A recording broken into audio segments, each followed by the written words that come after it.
क्योंकि भाग जगे जब पूरब के, तब श्री गुरुदेव दया करिए। क्या कहा? जब भाग जगा पूरब की, तो श्री गुरुदेव दया करिए। गुरु की कृपा के बगैर कुछ भी नहीं हो सकता। सदगुरु की कृपा के बिना कुछ भी नहीं हो सकता है। इसलिए सदगुरु ने कहा कि भाग जगे जब पूरब की, श्री गुरुदेव दया करिए। कहा जब हमारा पूर्व जन्म का जब भाग जगा, तब श्री गुरुदेव ने हमारे तरफ देखा। गुरु की महिमा अनंत है, मोसे बरनी न जाए। कहा कि गुरु की महिमा जो है बड़े ही अनंत है, जिसका कोई वर्णन नहीं किया जा सकता। सदगुरु कबीर साहब कहते हैं कि यह मन चंचल, यह मन चोर, यह मन सुध ठगहार, मन मन करते सुर नर मुनि जहरे, मन के लक्ष्य हुआ। कहा यह मन जो है बड़ा ही चंचल, यह मन चंचल, यह मन चोर। कहा यह मन चोर ही है, यह मन शुद्ध ठगहार। कहा और शुद्ध ठगहार है। मन मन करते सुर नर मुनि जड़े, मन के लक्ष्य हुआ। कहा कि मन के चलते तो सुर नर मुनि जहड़ गए, बिछड़ गए। आपने देखा कि भृंगी ऋषि, श्रृंगी ऋषि, निमि ऋषि, ऐसे ऐसे बड़े बड़े महापुरुष जब उस रास्ता को भटक गए, सिर्फ मन के चलते। मन ही ऐसा चीज है जो कि व्यक्ति को भटकाने का काम करता है। सदगुरु कबीर कहते हैं कि कभी भी मन को मत भटकाओ और मन को काबू में रखो। और यदि मन तुम्हारा काबू में हो गया तो तुम दुनिया के सबसे श्रेष्ठ व्यक्ति हो जाओगे, तुम दुनिया के सबसे उत्तम व्यक्ति हो जाओगे, तुम दुनिया के सबसे पावरफुल व्यक्ति हो जाओगे। इसलिए कहा कि मन को कंट्रोल में रखो। और यदि मन आपका कंट्रोल हो गया तो आप दुनिया में कुछ भी कर सकते हैं, आप दुनिया के सबसे पावरफुल व्यक्ति बन सकते हैं। इसलिए सदगुरु ने कहा मन को बड़ी ही अस्थिर रखो, क्योंकि जब तक आप मन को स्थिर नहीं रखोगे, जब तक आपका मन आपके वश में नहीं हो जाएगा, तब तक आप कुछ नहीं कर सकते। सदगुरु की एक से एक वाणी ऐसी बड़े अद्भुत और बड़े ही रोचक है। इसलिए हम सदगुरु के वाणी को लेकर के चलते हैं। एक बार की बात है, 4 चोर चोरी करने के लिए जा रहे। रास्ते में एक आश्रम को देख करके चोर लोगों को लगा कि यहाँ जाने से कोई नुकसान नहीं होगा। वह जाकर के महात्मा जी को दंडवत प्रणाम किए और दंडवत प्रणाम करके बोले कि महाराज हम लोग रास्ता भटक गए हैं और जल पीना। कहा बच्चा तुम लोग जा कहाँ रहे हो? कहा महाराज जी आप चलेंगे क्या? कहा कि बिल्कुल चलेंगे, आप ले जाओगे तो हम चलेंगे। कहा कि ठीक। चोर सब जो था उन्होंने जल पिया और जल पीने के बाद फिर उसके बाद महाराज जी को कहे कि महाराज जी चलिए। कहा कि लेकिन कहाँ? कहा कि बस हम जहाँ जा रहे हैं आपको वहां ले चलेंगे, आप चलिए मेरे साथ। महात्मा ने सोचा कि चलो हो सकता है कहीं भोज भंडारा होगा, उसमें सब जा रहा है, हम भी चलते हैं। और यह सुन करके महात्मा जी भी अपना झोली कमंडल लिए और चल दिए। लेकिन चोर सब तो चोरी करने जा रहा था, वो तो देखा कि एक घर में जाकर के सेन मारने लगा, सेन खोदने लगा, दीवार तोड़ने लग गया। महात्मा ने कहा कि अरे भाई ये क्या कर रहे हो, दीवार क्यों तोड़ रहे हो? तुम तो कहे कि हम जा रहे हैं भोज भंडारा में जा रहे हैं, ये दीवार तोड़ रहे हो। कहा महाराज जी चुपचाप रहिए, बोलिए मत, हम लोग जो कर रहे हैं उसको करने दीजिए और आप भी साथ दीजिए हमको। उसके बाद जो है महाराज जी भी चुपचाप खड़े, चुपचाप देखने लग गए। वो चोर सब क्या किया, सेन लगा करके और घर में अंदर घुस गए। उसके साथ बाबा जी भी घुस गए। साहब ने कहा कि संगत से सुख उपजे, संगत से दुख होय, कहें कबीर तहां जाइए जहां अपनी संगत होय। कहा अरे आप ऐसे जगह पर जाओ जहां पर अपनी संगत हो।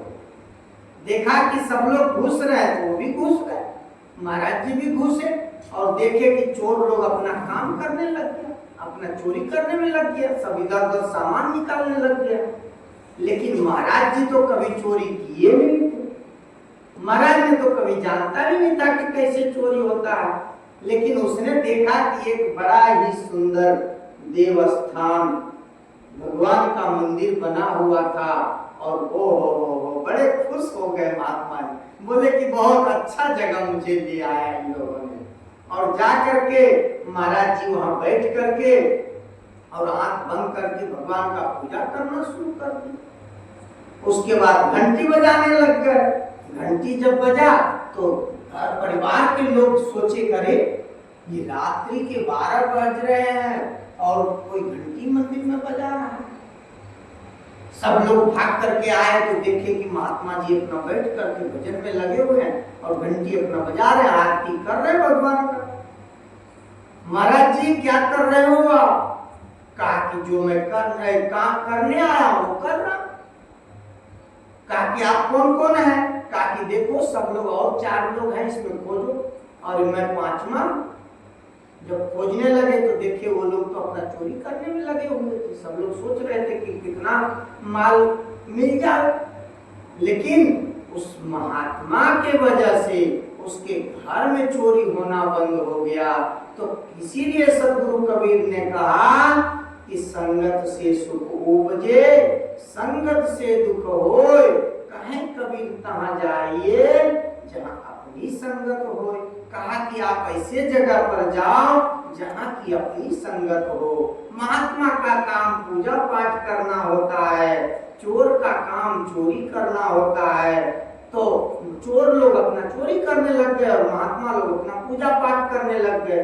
लेकिन उस किसान का भाग्य अच्छा था कि उस महात्मा के वजह से वो चोर पकड़ा गया, सबको पकड़ करके जेल में दिया। बोला महाराज आप क्यों इनके साथ आए? कहा कि भैया हमको तो उन्होंने कहा कि भगत के यहाँ जाना है, चलो आपको ले चलता हूँ, इस वजह से मैं आया और यहाँ आकर के देखो कि मुझे।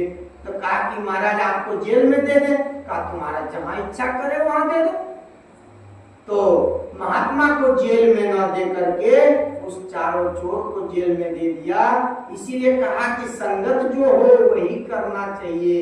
सदगुरु कबीर ने कहा कि यह शरीर बड़ा ही निर्मल है, बड़ा ही पवित्र है, लेकिन उसमें आप गंदगी भर रहे हो। हमारे कुछ संत लोग भी हैं, तंबाकू खाते हैं, बीड़ी पीते हैं, अरे सुल्फा पीते हैं, दारू भी पीते हैं, चरस पीते हैं, गांजा पीते हैं। लेकिन क्या ये संतों को शोभा देता है? नहीं शोभा देता है। लेकिन आदमी अपने कर्तव्य से वंचित है। वो सोचता है कि इसी में अमृत है, इसी में फल है, इसी में भगवान है। लेकिन खरेखर देखा जाए तो सदगुरु कबीर ने क्या कहा? उजला कपड़ा पहन के पान सुपारी खाए। कहा उजला कपड़ा पहन करके यदि आप पान सुपारी खाते हो, आप यदि कुछ गलत काम करते हो तो आप रो नरक में जाओगे। सुनने वाले सुन लो। इसीलिए कभी भी आप उजला कपड़ा पहन करके गलत काम नहीं करना, और गलत काम करोगे तो बड़ी ही परेशानी होगी। सद्गुरु ने इतना सुंदर शरीर बना करके तुमको इस संसार में भेजा है कि तुम जा करके भजन करो, परमात्मा का नाम जपो, उनको भजो, तुम्हारा जीवन पार हो जाएगा। लेकिन यहाँ आकर के तुम इतना सुंदर शरीर में गंदा चीज डालते हो, जो गधा नहीं खाता हो वो आप खा रहे हो। सद्गुरु ने क्या यही बताया? नहीं, ये सब बिल्कुल गलत बात है। कहा उजला कपड़ा पहन के पान सुपारी खाए ते नर नर के जात है। कहा कि वो आदमी नरक में जाए। इसलिए सद्गुरु की बात को समझ करके और उनकी सिद्धांत को मान करके और आप अपनी जिंदगी को सुधारने की कोशिश करो। इसलिए तो कबीर साहब ने कहा कि जिन ढूंढा तिन पाइया, गहरे पानी पैठ, मैं बाबुरा बुलंदरा तो रहा किनारे बैठ। कहा कि यदि तुम खोजने की कोशिश करोगे तभी आपको परमात्मा की प्राप्ति होगी, बगैर खोजे कुछ भी नहीं मिलता है। इसलिए खोजने की कोशिश करो, और जब आप खोजोगे तो वह परमात्मा आपके साथ में है। आपको बाहर जाने की जरूरी नहीं है, काशी मथुरा वृंदावन जाने की जरूरी नहीं है। या तो आपके अंदर में विराजमान परमात्मा है। सब घट में रोसाइया सुनी सेज न कोई, बलिहारी वार घट की जा घट प्रगट होए। कहा कि सभी के घट में परमात्मा विराजमान है, कोई घर सुना नहीं है। और कहा बलिहारी उसी की है जिसका घर प्रकट हो जाता है, जिसके अंदर परमात्मा का वास हो जाता है। सद्गुरु कबीर ने कहा कि रामकृष्ण से को बड़ा, कहा कि वो भगवान थे, परमात्मा थे, लेकिन उनको भी गुरु करना पड़ा। इसलिए जब तक आप गुरु के सानिध्य में नहीं जाओगे, जब तक आप गुरु के पास नहीं जाओगे, तब तक आपका जीवन व्यर्थ हो जाएगा।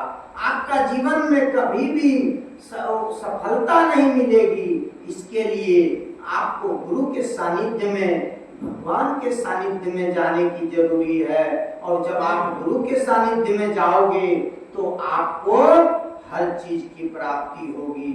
तो कहा कि हमारी तो क्या, हम तो दीवाने ठहरे, तुम्हारी नजर इतनी बेताब क्यों है? तुम्हें भी क्या कोई गम सताने लगा है? हमारी तो क्या, हम तो दीवाने ठहरे, तुम्हारी नजर इतनी बेताब क्यों है? तो हम बहुत ना कह करके अपनी वाणी को विराम देंगे, क्योंकि हमारे यहाँ एक नए संत आए हुए हैं। हम उनसे भी कुछ सुनने की कोशिश करेंगे। एक बार प्रेम से बोले सद्गुरु कबीर साहिब की जय, आज की आनंद की जय, संत समाज की जय, भक्त समाज की जय, अपने अपने माता पिता की जय। साई बंदगी साई